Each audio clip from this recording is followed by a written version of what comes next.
এইখানে দেখো ওই যে ওইখানে আমাদের কি দেওয়া আছে, পার্টি দেওয়া আছে, ওই যে ওই পাশে পার্টি দেওয়া আছে, এখানে পার্টি দেওয়া আছে, তার মানে কি এই জায়গাটা কি? অন্য কোনো ধরনের অপ্রীতিকর সিচুয়েশন তৈরি করার মতো কোনো কাজ আস্থার অন্য নাম আমান বিল্ডার্স। এইখানে দেখো ওই যে ওইখানে আমাদের কি দেওয়া আছে, পার্টি দেওয়া আছে, ওই যে ওই পাশে পার্টি দেওয়া আছে, এখানে পার্টি দেওয়া আছে, তার মানে কি এই জায়গাটা কি?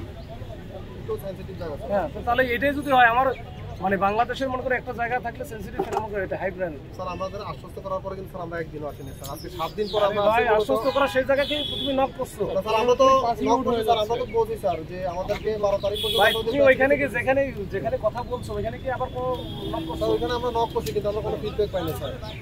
তুই কি বলছো যে আমরা কোনো কিছু বলি না, এগুলো কিছু কার সাথে নক করছো? সেটাই কার সাথে নক করছো বলো? তুমি কার সাথে নক করছো? আমার সাথে করছো? আমি তো আমি কিছুই না, মনে করো আমি কোনো থার্ড পারসন সিঙ্গুলার নাম্বার, ওইখানে যারা ছিল যে অথরিটি তাদের সাথে নক করছো? না, অতটুকু নক করা পর্যন্ত তো আমরা পৌঁছাইতে পারিনি স্যার। বুঝতে পারো না, এই জন্য স্যার আমরা তাহলে আমি তো বুঝানোর মতো ছিলাম নাকি? আমারে করেছো স্যার সেটা তো জানা আছে স্যার। তোমারে আমি তো সেদিন নিয়ে গেলাম, তুমি আমারে তো অন্তত বলতে পারো যে স্যার হচ্ছে আমরা আরেকবার একটু আপনাদের কিছু আজকে জানাই নাই, কিছুই জানে না।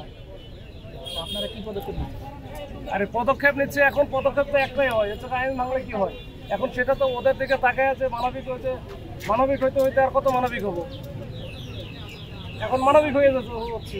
এখন কি আপনারা এখান থেকে সরাই দেন? এখন ওরা সরায় না, ওদের নিজের বিবেকের কাছে প্রশ্ন করুক। 365 দিন হচ্ছে ইয়ে করছে, ট্রেনিং করছে, ওই অনেক হচ্ছে সিআরপিসি করছে, পেনাল কোড করছে, এভিডেন্স অ্যাক্ট করছে, এটা কি ওরা পারে কি বলুক?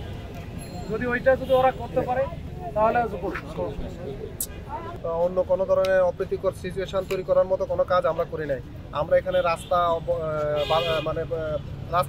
অবরোধ করে দাঁড়িয়ে সচিবালয়ের গেট অবরোধ করি না। আমরা কিন্তু একটা পাশে আমরা কিন্তু শান্তিপূর্ণ অবস্থান কর্মসূচি নিয়ে বিগত 2 দিনের মতো আজকে 3য় দিনও আমরা এখানে অবস্থান করছি। সুতরাং আমার কাছে মনে হচ্ছে না যে আমরা আমাদের নামে মামলা হওয়া বা আমাদের বিরুদ্ধে এরকম কোনো অ্যাকশন হওয়ার মতো ঘটনা বা এরকম কোনো পরিস্থিতি আমরা সৃষ্টি করিনি, আর আমরা সেটা করবো না। কারণ আমরা একটা ডিসিপ্লিন বাহিনীর লোক, আপনারা জানেন আমরা সবাই অলমোস্ট 1 বছরের ট্রেনিং করেছি, 1 বছরের ট্রেনিং 14 মাসও করেছি।